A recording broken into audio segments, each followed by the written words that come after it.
Right. I see folks are rolling in, so we can go on ahead and get started. Welcome everyone to our April edition of the Third Coast Water Seminar Series. My name is Tyler Steven. I am the Technical Program Manager at Current, one of the organizations that is helping to host this series. So today we will be hearing from Dr. Daniel Giammar, who will be talking about monitoring, controlling lead and other contaminants in tap water. But before we give the star the stage, a little bit of background on the Third Coast Water Seminar Series, as well as current and kind of the goal behind all of this. Um, the kind of motivation behind the Third Coast Water Seminar Series is to elevate research that's going on in the Great Lakes region and beyond, centered around this idea of transforming waste into wealth. This is a seminar series that was started by Current several years ago during the pandemic, and we're kind of bringing it back with this new angle focusing on that sort of ethos. So Current is a water innovation hub. We are a nonprofit based in Chicago that's been around for about 10 years with three core missions. First is to catalyze the circular blue economy. The second is to convene and connect a wide range of stakeholders to help accelerate water innovation. And finally, we want to solve pressing water challenges to protect our greatest national security asset, which is our fresh water. Current is the anchor institution behind an NSF backed innovation engine called Great Lakes Renew. This was awarded an NSF innovation engine designation in 2024, with the possibility of up to $160 million over the course of 10 years. And Great Lakes Renew is a coalition of over 75 partners throughout the Great Lakes region. It's a six-state region of service, focused on the recovery of energy, nutrients, and critical elements, as well as water from water. Water from water, yes. So we do this through similar to like Current's mission. We have a couple key objectives with the Great Lakes Renew engine, hoping to spur the circular economy transition, facilitate and support the invention and commercialization of selective separation technologies, and attract and retain water-intensive industries, all within that Great Lakes region. As part of that engine, we have several different partners in through workforce development, through technology innovation and commercialization, through like thought leadership, and then we also have a research and development sort of group that we support. These are just some examples of the critical research areas that some of our partners are working on today. It ranges from PFAS sensors to nutrient metal recovery materials to AI optimized wet weather treatment. Um, and so like these are just some of the areas that we focus on, and this series kind of functions to elevate other people who are working on similar goals throughout the world. So if you would like to follow along and keep in touch, this QR code will take you to Current's website. You can also follow us on all of the traditional socials, LinkedIn, Instagram, YouTube, all of that. And without further ado, I will pass it off to Dr. Melissa Pierce, who will be giving the introduction to today's speaker. Just a little bit of details about run of show. Melissa will introduce Dr. Giammar, and then he will give his presentation, which is about 30 minutes, and then there will be time for Q&A at the end. Please feel free to drop any questions you have throughout the presentation in the Q&A box, and we will get to those at the end. And with that, Melissa. Thanks, Tyler, and a big thank you to everyone for being here today. I have the pleasure of introducing Professor Giammar, who is the Walter E. Browne Professor of Environmental Engineering in the Department of Energy, Environmental, and Chemical Engineering at Washington University in St. Louis. In July 2023, he became the inaugural director of the Washington University Center for the Environment. He is currently the co-director of the Solutions Through Planetary Health Research, or SPHERE, network in the School of Public Health. Professor Giammar's research focuses on chemical reactions that affect the fate and transport of heavy metals, radionuclides, and other inorganic constituents in natural and engineered aquatic systems. His recent work has investigated the removal of arsenic and chromium from drinking water, control of the corrosion of lead pipes, geologic carbon sequestration, and biogeochemical processes for remediation of uranium contaminated sites. His research has been sponsored by the National Science Foundation, the Department of Energy, and the Water Research Foundation. Professor Giammar was an associate editor of environmental science and technology for the decade from 2014 to 2023. He has been recognized by the Association of Environmental Engineering and Science Professors, AEESP, for his teaching and professional service, and in 2024, he was elected as an AEESP Fellow. Professor Giammar completed his Bachelor's of Science at Carnegie Mellon University, Master's and PhD at Caltech, and postdoctoral training at Princeton University before joining Washington University in St. Louis in 2002. He's a registered professional engineer in the state of Missouri. Very excited to have you here today, Professor Giammar. Please take it away. Great. Thank you so much, Melissa. Um, didn't realize you're going to read the entire bio. I really appreciate that. It's great to be here with everybody. And great to be here with the Renew engine, because a lot of the work that I'll be talking about today is from the NSF Convergence Accelerator, also very much out of that technology, innovation, and partnerships area of National Science Foundation. So I'm delighted to be here. Today, I am going to play the role of Professor Plum. And so I have the board game Clue there, both because I think those of us in research are interested in solving mysteries and trying to find answers to questions. But if you go through the inventory of the 6 murder weapons in the game Clue, one of them is a lead pipe. And so lead will be playing a very key role in today's presentation. The other thing that I'll say here at the outset, it's really great to be here with the Great Lakes Renew Engine. And as I was trying to figure out what's my connection to the Great Lakes, I was really kind of stumbling on that I'm sitting here in St. Louis and this is the Great Lakes Renew Engine. But I opened up today's Chicago Tribune and here's what I saw. So this is like hot off the press. St. Louis is pushing dirty water north to Chicago. We are reversing the flow of the Mississippi River to send our wastewater to everybody up in Chicagoland. And you can see this is creating a huge buzz. So if you haven't checked out the news yet, you'll definitely want to get out and check out this really hot off the press information. But of course, today is April 1st. And also today we are here with the world of ChatGPT. And so it gave me this very nice little intro to this.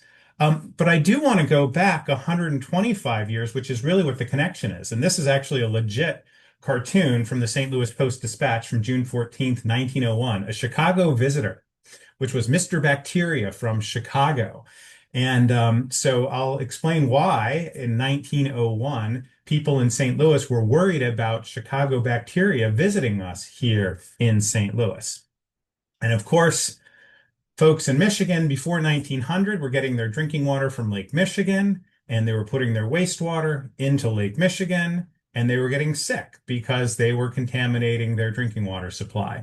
And so there was this amazing civil engineering achievement completed in 1900 that reversed the flow of the Chicago River. All of you up there know that well, going into the Chicago Shipping and Sanitary Canal to send your wastewater not into Lake Michigan. And of course, that not into Lake Michigan sent it to St. Louis. And I'll see if I can bring up my pointer here. If I were talking to middle school or elementary school students, I'd say, here's an aerial view of St. Louis. Find 3 rivers named after states. And so you can find the Mississippi River coming through here, the Missouri River, which is where we get the vast majority of our drinking water in St. Louis. But that guy right there is the Illinois River, which is where your Chicago wastewater is going. And so we actually do have Lake Michigan water geologically and water resources perspective, it should not be here in St. Louis, but of course, because of the engineered water infrastructure in Chicago, that water is coming down the Illinois River, joining the Mississippi, flowing past St. Louis and past that blue dot right there, which is the wonderful Chain of Rocks water treatment plant on the banks of the Mississippi River. Mostly Missouri River at that point because of how close it is to the confluence, but this is a very old water treatment plant. And it was one of the first in the country. It was one of the very first in the country to put in lime softening, and then one of the first in the country to chlorinate water and to use rapid sand filtration. And so we can actually thank Chicago for sending us that wastewater and making us up our game here in St. Louis. But of course, we were ready for this because you may or may not know that the American Water Works Association was founded not just in St. Louis, but at Washington University in St. Louis in 1881. I don't know if anybody from, you can look at the folks who were there. J.T. Foster from Chicago, Illinois was a representative who came, along with J.W. Harrison of St. Louis and folks across the Midwest who came together to do this. And the plaque there, that is literally steps away from my lab here in Brower Hall in St. Louis. So I wanted to give just that little bit of background. I'll also then, of course, welcome you here to WashU, where I am in a relatively unique department where environmental and chemical engineers sit and work together and have our labs adjoining each other. And we focus on energy. We focus on chemical engineering and environmental engineering science. I think all things that are very nicely aligned with what Renew is trying to do and what Current promotes. You can see our metrics there, a very research-intensive program with 133 PhD students right now.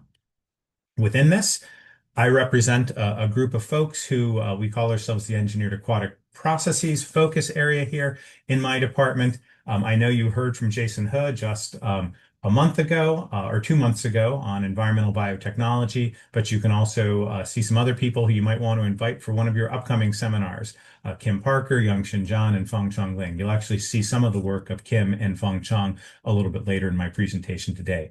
But very much a group that is focused on processes, focused on the chemistry and biology of engineered water systems. All right. So we have our murder weapons. We have our April Fool's joke taken care of. We have our history lesson. And so let's get a little bit into the content of the presentation, where there are really two things that I want to spend time talking with you about today. One of those is going to be drinking water quality during distribution and storage, with a real focus on lead in drinking water, which is something I've been working on for over 20 years. And then I want to transition from that to how can we monitor water quality using point of use treatment devices? And that will very much connect in with the lead story. So let's get into water quality in buildings. And so we have our treatment plant, we have our source water, we have storage, we have a distribution system that comes into buildings, and it can have stagnation times in buildings. And when we were building a lot of our infrastructure, certainly our distribution system here in St. Louis and in many cities of our age across the country, a distribution main was a pipe. It was a way to get water from point A to point B. And then the plumbing within your home were a set of pipes to get that water from the distribution system into the fixtures in your house. It was all about moving water. And in terms of our training, all we really had to know was fluid mechanics. But I would like to suggest that over the last several decades, we have started to think about those pipes as intermittently operated reactors that are biologically and chemically active reactors. So it's not just about moving water from point A to point B, but within those pipes, we have pipe scales that can release metals. We have the formation of disinfection byproducts. We have the consumption of disinfectants, and we have microbial growth. So we have a lot of things that can be changing as water moves from the treatment plant through distribution and storage, and then even changes occurring within our own buildings, large buildings like the one I'm sitting in, or individual residences. And so that is going to be one of our themes here. Lead is one of those contaminants where the concentration leaving the treatment plant can be very, very low, but there can be lead in somebody's plumbing, in somebody's tap water, because the source of that lead is the home itself or the pipe that connects the home to the water main. Now, another history lesson, this one will go back a little bit longer. I wasn't around in Roman times, but you can actually see Roman pipes in Bath, England. And if you've ever scratched your head and said, why is the chemical symbol for lead Pb? That is because that is Latin for plumnum. And the Romans made their plumbing out of plumnum. What an interesting coincidence. But the root word of lead and plumbing actually come from the very same origins. Um, Fast forward to the early 20th century in the United States, when we were rapidly building our urban infrastructure. A lot of lead was used for that. It was a wonderful material that was relatively flexible in the time before plastics. You can put a pipe in the ground and it is still there 120 years later. Because of that, there are about 10 million of these lead service lines that are still in use in the United States. It is one of the few contaminants where the regulation is based on what we measure at the tap and not at the exit from the treatment plant. And so the original rule goes back to 1990, 1991, which put an action level of 15 microgram per liter, and 90% of homes sampled must be below that action level. And there are homes, these need to be homes with a high likelihood of having a source of lead. If they're not, then the water system must implement corrosion control. So it's a different way of monitoring a contaminant and trying to control it.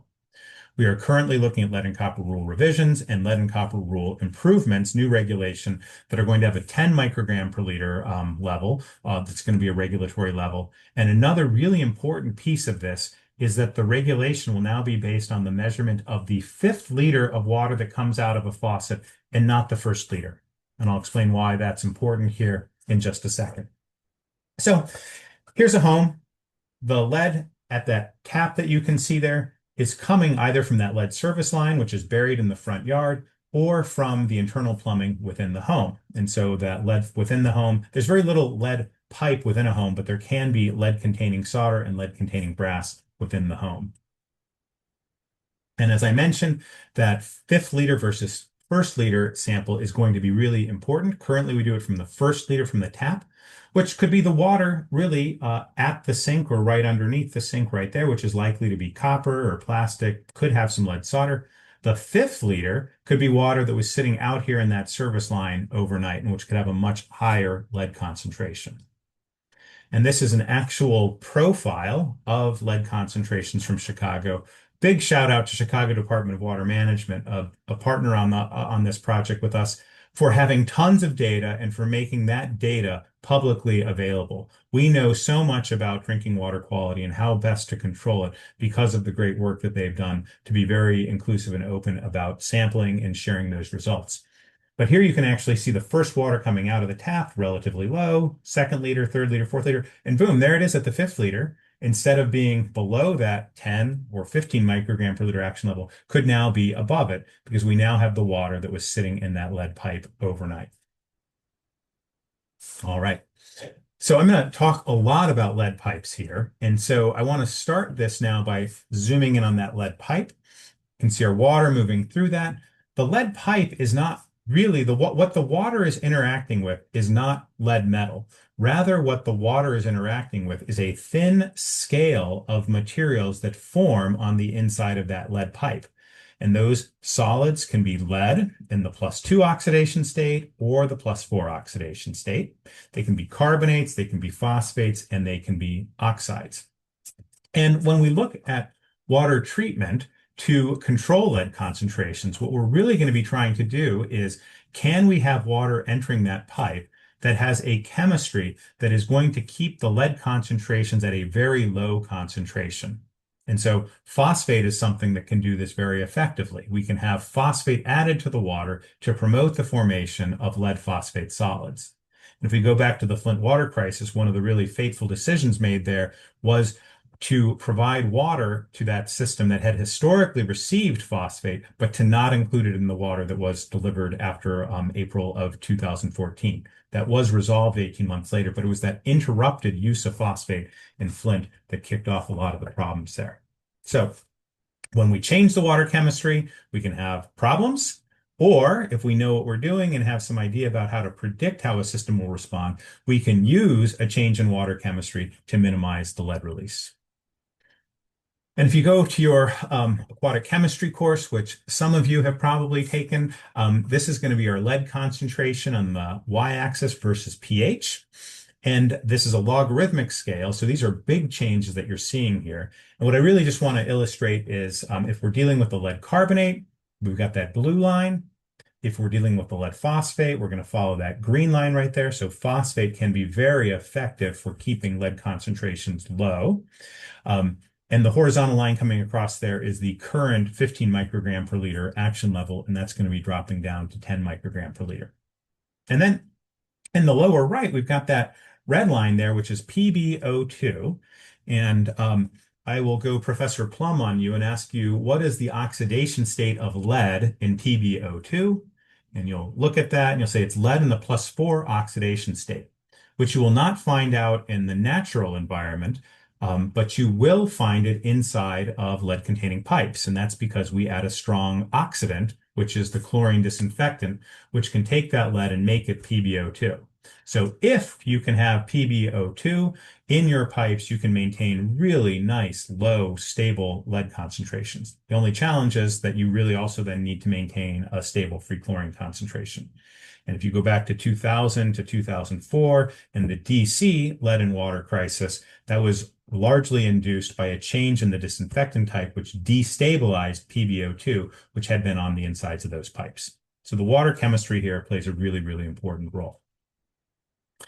And if we want to minimize that lead concentration, we have a couple of levers that we can pull. And so our basic corrosion control strategies are to adjust the pH and the alkalinity, or we can add a corrosion inhibitor. And the two corrosion inhibitors, by far the most widely used one is orthophosphate. There are some systems that have also experimented and evaluated sodium silicates, but most of that is going to be orthophosphate work. And I would, we've written on this in the past, presented on in the past, but this is the one slide that I will show on optimizing water treatment to minimize lead release. And so we've done work looking at orthophosphate, how that worked. We've done work looking at sodium silicates. We've studied the impacts of galvanic corrosion, which is when we have lead solder on copper pipe, or we have a lead service line connected to new copper pipe. We've looked at the stability of lead-4 oxide, and we have looked at the impacts of introducing advanced treated water to legacy infrastructure. So for potable water reuse in water stress regions, we'll take really, really high quality water from an advanced treatment plant and add it to a 100-year-old distribution system and wanting to understand what will happen. And I got to participate in all these projects, and I'm really excited that really the productivity on this is the work of current and former PhD students in my research group. And so I'll give a shout out right now to Giammar, who is right now a postdoc at Northwestern, working with Professor Dravid there, who's very involved in the Great Lakes Engine. So Yao did some amazing work on phosphates and on the stability of lead-4 oxides. Others that I will note are actually in the Great Lakes Renew region. Yin Wang at University of Wisconsin, Milwaukee, really our first foray into galvanic corrosion with him. And then Yanuk Bey, now at Illinois State University, after doing a postdoc at Northwestern, did work on orthophosphate. And some others there as well. So really proud of the folks in my group who've done this work. And we've had great collaborators at consulting companies, Hazen and Sawyer, CDM Smith, water utilities, Providence Water, Erie County Water Authority. I've already mentioned Chicago and some other universities. So it's been a very collaborative process to do this. So that's all about the water and how we keep the concentrations low in the water. Another tool that we use a lot in our research group is to actually look inside of those pipes to see what materials we see there in those pipe scales. So the question is, are the solids inside those lead pipes the ones that we expect based on the water chemistry? And so the way that we do this is we take a lead pipe, we fill one end of it with epoxy, we cut a disc, we polish that disc up, and then we look at the cross-sectional area of that in an electron microscope. And then we scrape some materials off of that inner face of the lead pipe. And we look at those using X-ray diffraction and inductively coupled mass spectrometry on digested portions of the pipe scale. And this is some work from Yanuk Bey's work, where it was a pipe that was starting out with some lead carbonates on it, and phosphate was added to that system. And so this was really gratifying for us because you could see there's the surface of the lead pipe. There's where the lead is. Of course, it's in the pipe. The phosphorus is forming a thin layer right there on that surface of the lead pipe. And what Yannick was able to show there is it was actually not just a lead phosphate, it was a calcium lead phosphate. And we could do that by using these electron microscopy tools. And so I would love to show you more scale analysis, but what I'm going to do instead is show you our distillation of this from a paper that Giammar published last year. So we've been running a cottage industry here in St. Louis where we will analyze lead pipes for a client. So somebody digs up a lead pipe, they send it to us, and we analyze the insides of those lead pipes. And you can see the map there on the left of the different lead pipes that we have looked at. And Jennifer Tully, who is at EPA, had also published a paper looking at different water systems and looking at the scales on the insides of those. So altogether, we had 43 different water systems, and we looked at their water chemistry, and we looked at what was on the insides of those pipes and wanted to see if they agreed. And so I'll first orient you to this figure. And so if we look at this big circle here, which has 19 plus 5 plus 5 plus 12. Those are all of the systems where we saw a lead carbonate there. So lead carbonates are very, very abundant.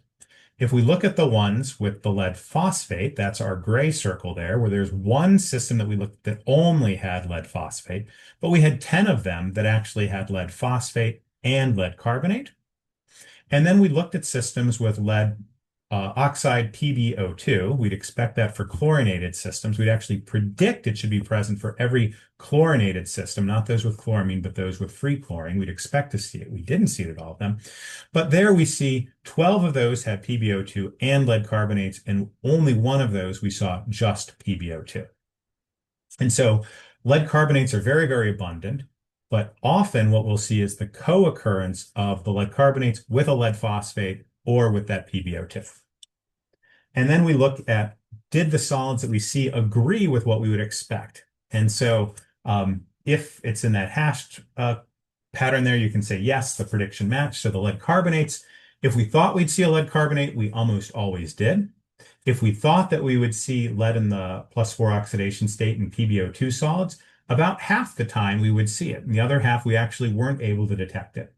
And if we looked at systems where we would expect to see lead phosphates, about 3/4 of the time there, we would see the expected lead phosphate solids on those pipes. And that's really helpful because if you're adding phosphate to help control lead concentrations, and you're doing that because you think you're forming low solubility lead phosphates, it's really good to go inside the lead pipe to see, are you actually forming the lead phosphate solids? And 75% of the cases, we were able to see that that was in fact occurring to tell us the corrosion control approach was working as intended. All right, so that's a little bit about lead pipes. I want to actually go even further towards the end of the pipe, downstream of those lead pipes for the next piece of the presentation, which will be using point-of-use treatment devices to monitor water quality. This is work that we have been doing with the support of the National Science Foundation Convergence Accelerator project, a very collaborative program between Washington University and St. Louis, the University of Illinois, and many other partners who I will acknowledge as I go through this. And it's a water quality tool that uses off-the-shelf point-of-use filters to work as both treatment and monitoring devices. So I'll illustrate this for you, that right now, somebody can be drinking tap water, and they could be exposed to contaminants, but they actually don't know if there are contaminants in the water. So they could have exposure, but they have no information. So they go out and they buy a point-of-use filter, which provides protection against the contaminants that are removed by that particular filter. Now, they have protection, but they actually still don't know anything about contaminants that might be in that water. For example, they might not really need a filter. The water might actually be really, really clean, and there might not be an issue at all. So our approach is that we take advantage of the fact that those contaminants have accumulated on the filter. So the filter now becomes the sample, and that filter gets sent to our laboratory where we are able to measure the contaminants that accumulated on that filter. So now we know what is in the water coming into the filter, and so the customer has protection, they have knowledge, and we translate this into effective communication tools with actionable next steps for people who are using one of these filters. This is how the process works. Somebody uses a point-of-use filter for a given amount of time.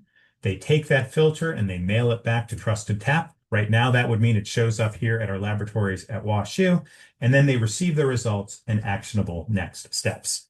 So that's the overall process for this. We think this has some real advantages over current water quality monitoring approaches. It protects the user while monitoring. So until you know if there are contaminants in your water, you're protected.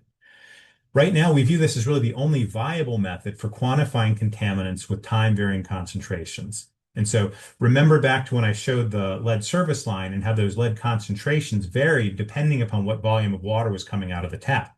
Those lead concentrations in a tap also vary over time. How long was the water stagnated? They're going to be higher in the morning than after you've used some water for a while. So those lead concentrations are up and down all the time. But with this approach, we've captured all of the lead in all of the water that had gone through it. And we think that this is going to be easy to use because we're using filters that you can walk to the corner store and purchase, go to Amazon, get them, Walmart, use the filter and just send it in. Potentially easier than collecting water samples and sending those in. We view this as convergent research where we have our team has expertise from analytical chemistry to health communications to entrepreneurship. And this is all converging to have this approach work for us. So we have our point of use-based monitoring refinement. Does the approach work? How do we evaluate that in the laboratory and develop these methods? We brought on a great group in health communications that has expertise in communication design and risk communication to design those communication tools. These are converging literally as we speak in pilot testing, which I'll share about in a little bit. And then at the same time, we're also working on a sustainability plan with our commercialization experts and have gone through the National Science Foundation's innovation curriculum. The National Science Foundation has made a 3-year investment in our team to develop this approach, but they have the expectation that we will develop an approach that can be sustained long-term at national scale without their support by 2028. This is the team right now, group from Washington University, University of Illinois. I should note that these are really just the principals on the project. There are 54 total contributors to the overall project. I'd especially like to acknowledge our end-use partners. Patrick Schwer at Chicago Department of Water Management plays a really important role in this project. We're also looking at this approach for communities in rural America, people who get their water from a small public water system serving 10,000 customers or fewer, or people who are getting their drinking water from a private well. There are 23 million of those households get their drinking water from a private well right now, and they have no required monitoring.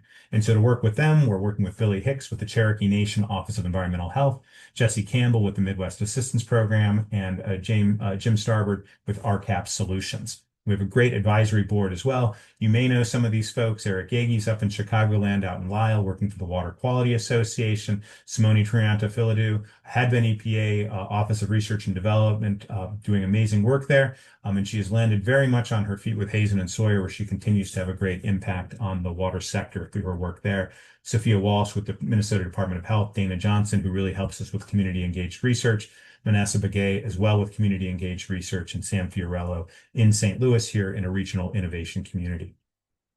So back to this figure where we have that point of use-based monitoring refinement. I want to tell you a little bit about how that works. This is work that is led by Kim Parker and her research team and a whole bunch of others. But in order for this approach that I described to work, 3 things must happen. All of the contaminant must be accumulated on the filter. We need to be able to get the contaminant back off of the filter, and it needs to be stable so that we can analyze it. So we set out here to determine which contaminants could we monitor using this approach, and then to develop standard operating procedures that we can use to process a lot of filters or that others could use to process filters as well. So I'll start with my favorite contaminant, which is lead. The left figure shows you, does the filter remove lead? We want it to be at 100%, and it's really, really close there to 100%. And we've evaluated this in the laboratory for 4 different filters, and you can see those different filter types right there. Then the right figure there is, can we get the lead back off of the filter for analysis? And we want to be able to extract 100% of the lead from the filter for analysis. And again, you can see we get great extractions from 4 different filter types there. So we can remove the lead on the filter, and it's all there for us to extract to measure how much lead was in the water that somebody would have been drinking. It works for other metals as well. some better than others. And so you're looking actually at three different filter types right here: a Brita faucet filter, a zero water by Culligan filter, and a Samsung refrigerator filter. And you can see the different metals. The top row is it removed well? Works really well for if we look at the zero water filter: lead, chromium, uranium, manganese, cadmium. Can we get it back off when we extract it? Yes, it works well for almost all of those contaminants. So works for lead, but it also works for other metals. One of the contaminants that I mentioned at the outset was disinfection byproducts, as something that changes between the treatment plant and a customer's tap. And so this is the work that Kim Parker and Cole Schultz in her research group have been working on. And so here we can see how much removal do we get. These filters work great to remove trihalomethanes, and they work to remove a lot of other volatile organic compounds as well. Can we get them back off? The trihalomethanes, decent. It works really well for chloroform, which is an important disinfection byproduct with very good removal and also very good extraction on one particular filter type. If we're looking at high priority contaminants, we can also turn our attention to the PFAS forever chemicals. And so here you can see the recovery of these different PFAS chemicals, and we can look at PFOA. Pretty good. We're getting 60% or more recoveries of these off of waters that we take, and we spike in known amounts of PFAS and see if we can extract them back off. And here we've done this work. This is work that John Scott down at University of Illinois and the Illinois Sustainable Technology Center has been doing along with Lee Green in his lab. And so you can see the different filter types there, and we're getting pretty good extractions off of those. And so I've shared with you here the organic contaminants, the work on metals, I haven't actually talked about the microbial contaminants, but there's a whole team working on that. And so I'd really like to acknowledge Kim for her leadership of this overall effort. But 5 different PIs contributing to this, 4 research staff, a postdoc, 6 grad students, and 3 undergrads. So a lot of work to really develop this approach. As I mentioned, communication is really important to our team, and it was great working with people who not only work on communication, but do communication research. And so they did an environmental scan, they did prototype designs of study instructions, filter return instructions, and a digital repository to help people make sure that they were going through all of these different approaches appropriately. And so this is essentially research tested ways of doing the study instructions and the filter return instructions. That's work led by Rachel Garg and Amy McQueen. And then the final beta test result prototype. They looked at a whole bunch of different ways of sharing the results: tabular formats, graphical formats, 2 bins, 3 bins, graphical, non-graphical. And this is what we found resonated the best with our customers. And this is just an example one. There is no Timmy Tap, but if there were a Timmy Tap, this would be the water results there for lead, manganese, and hexavalent chromium. And a key thing there is that action summary. So providing actionable information for a customer to use when they get these results. So we've developed the approach in the laboratory. We have health communication researchers who've developed these great reports, and we've put it in a box, and we've sent 8 of these boxes to users in Chicago. So any of you who are on the call in Chicago, your neighbors may have a trusted tap kit right now to be trying this. And so you can see what that kit looks like. They show up there. They're going to use that filter for 1 month. We've chosen 1 month for our study here. Take that filter, send it back to us. We will tell you how much lead was in the water. We'll tell you how much PFAS was in the water. We're going to look at the disinfection byproducts as well. And so we are right now in the beta testing stage of this, and really excited to see all the pieces of this project coming together to do that within our team, and then with a really important partnership with the Chicago Department of Water through the Water Quality Surveillance Program. And so for that Trusted Tap project, I love this project because of the content, but I also love the project because I really enjoy working with this team. I'm learning so much by working with people from different disciplines.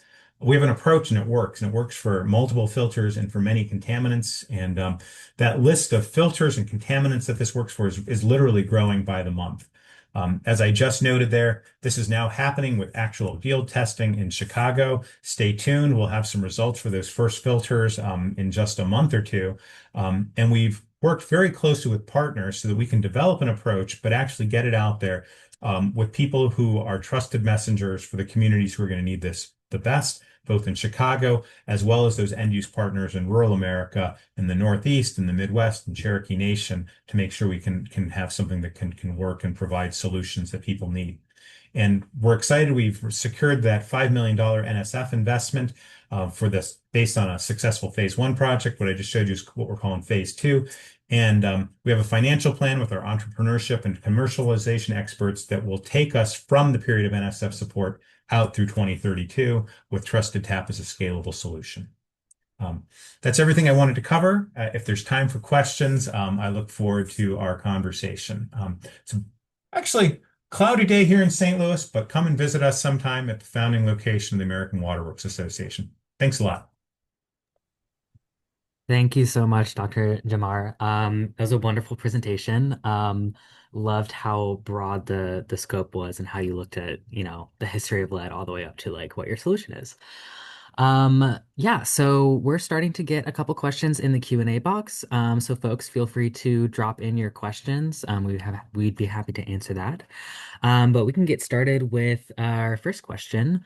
So you showed your partners and you mentioned like there's over 50 partners that you're working with.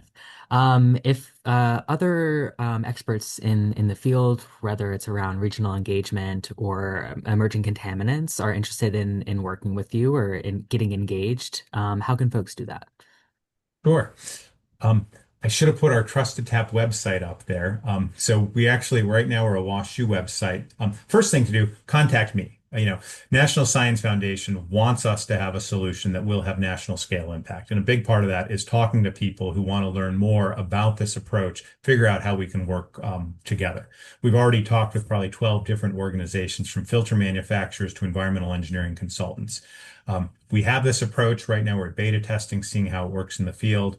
We're interested in adding different contaminants. We're interested in working with different filter types. And we're happy to be starting with Chicago. They have 400,000 lead service lines, but we look forward to working with other water systems as well. So I would say, by all means, just reach out to me and we'll definitely follow up.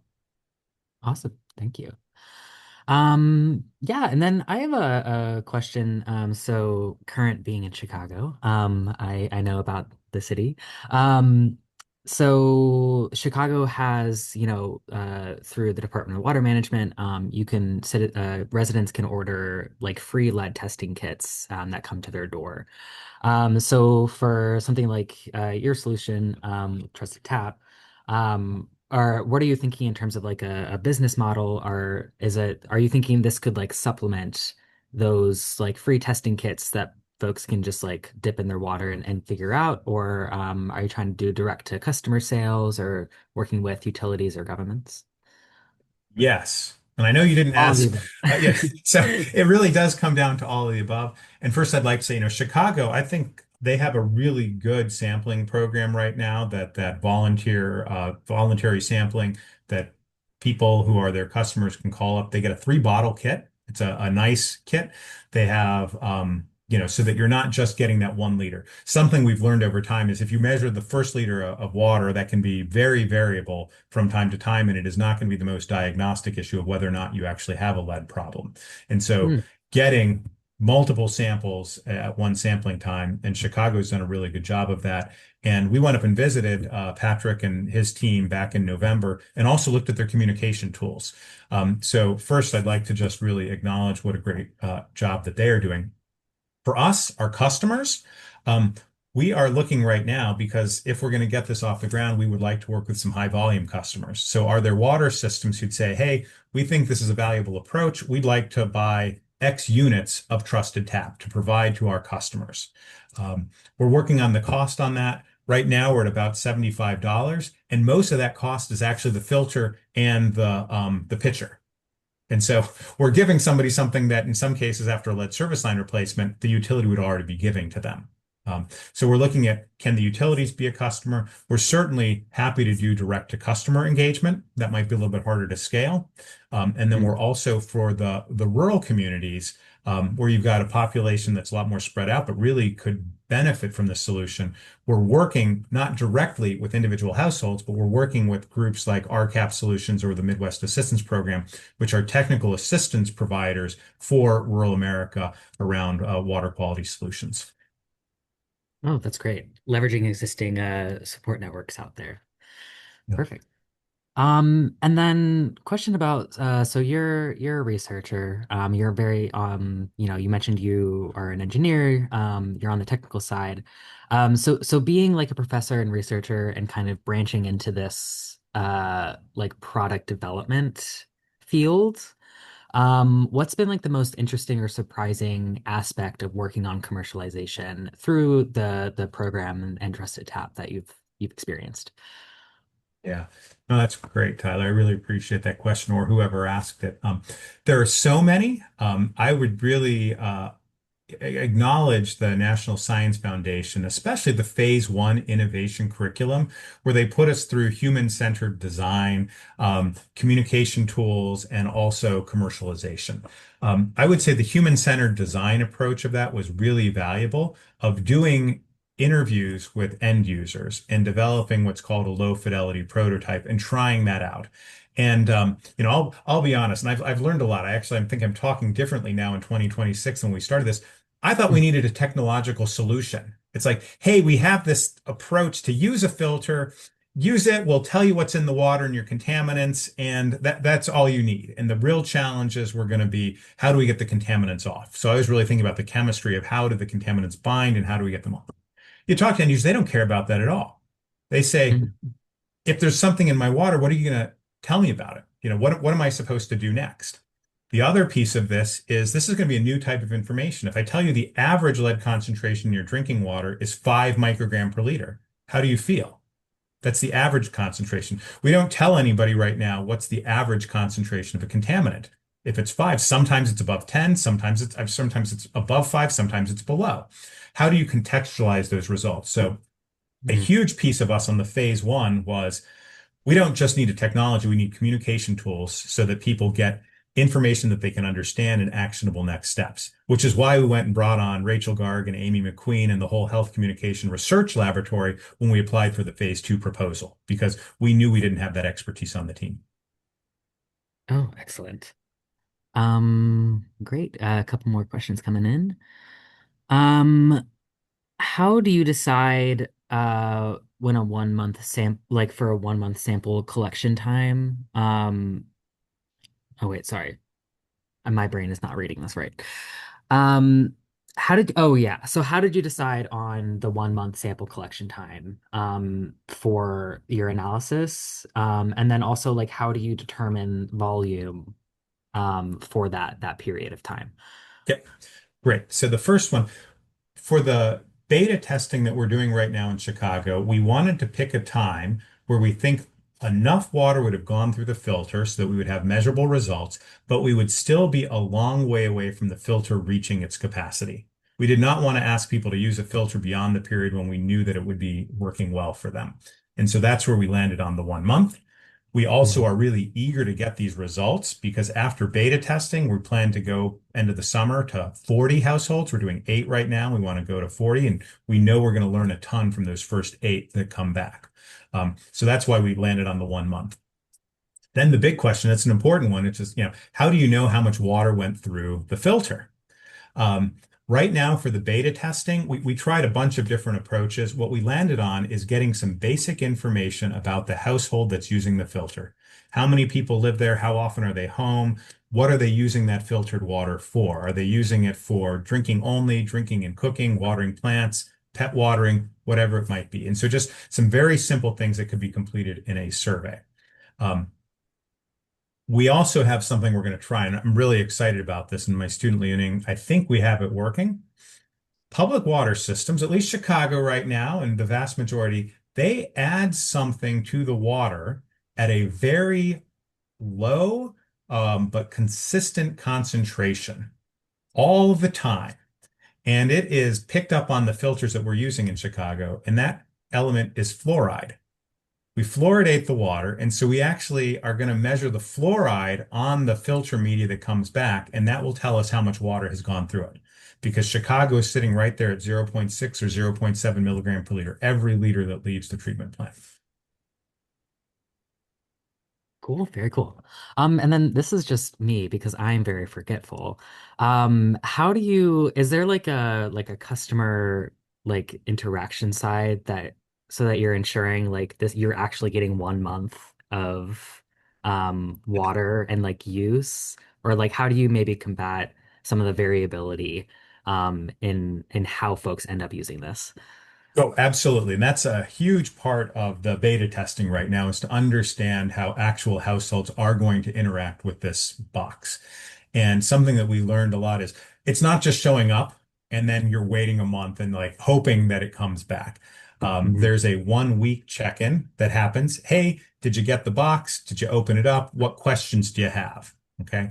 We have a helpline there and an email that folks can go to, and we plan to be able to get back to them within 24 hours. So we actually, our team is able to staff that.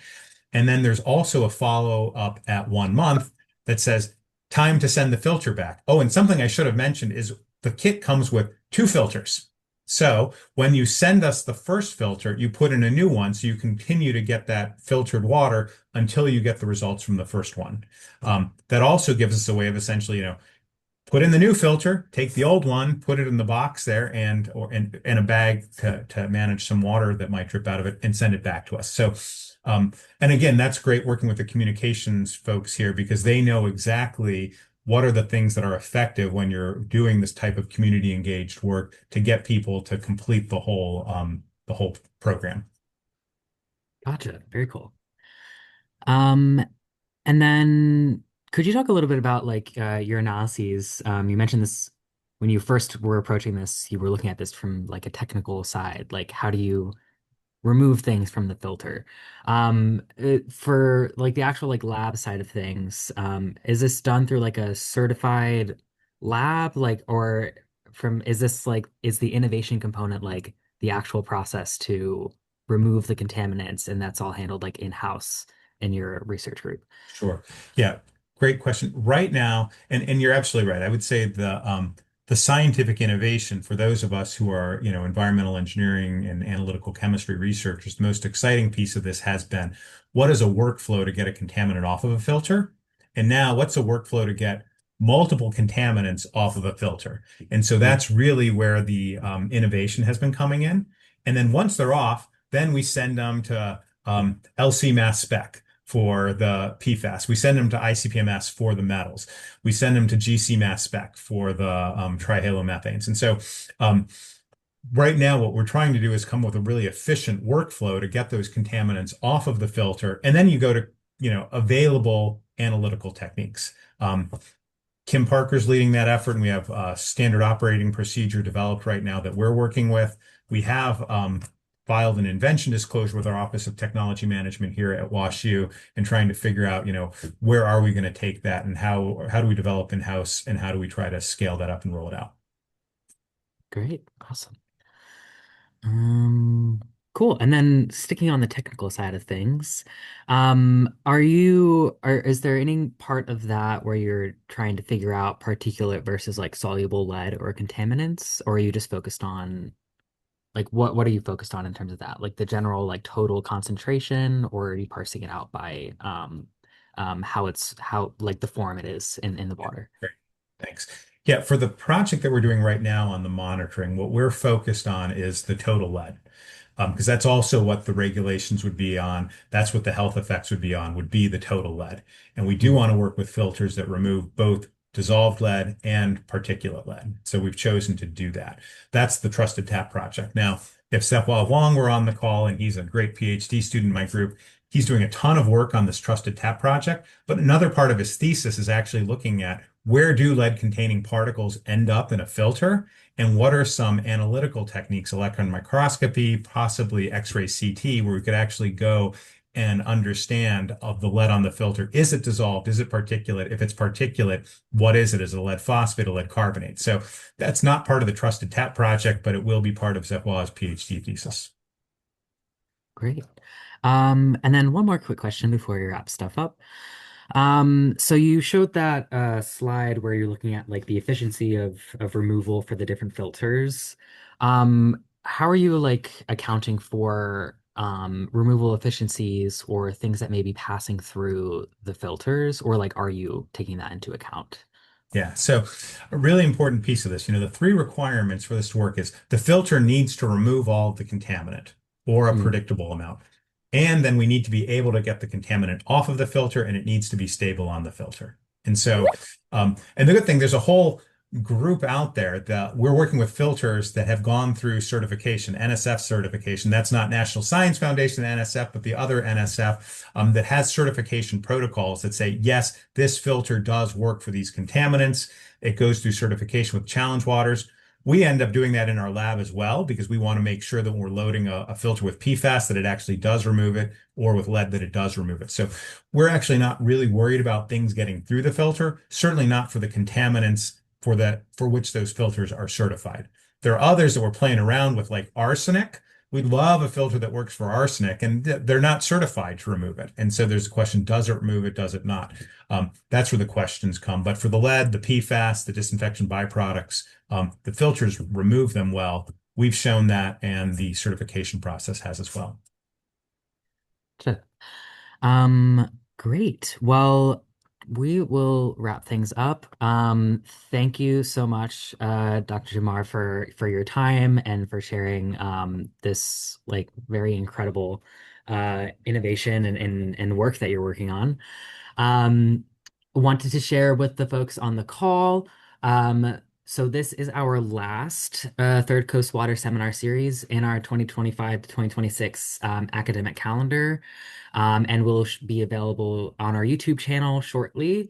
You can also check Current's YouTube channel for our past seminar recordings, and we should be dropping a link to that in the chat. Also want to share that Current actually has done some work with many partners, including the Metropolitan Planning Council, around lead service line repairs and replacements, and the workforce development opportunities for the need for that in the Chicago area and Illinois. So you can check out that report that is publicly available as well. And just finally, this is not the end of the Third Coast Water Seminar Series completely. We will be returning in the fall with a new lineup of speakers. So please stay tuned and be on the lookout for when we publish that schedule. So yeah, thank you all for joining us, and thank you again, Dr. Giammar.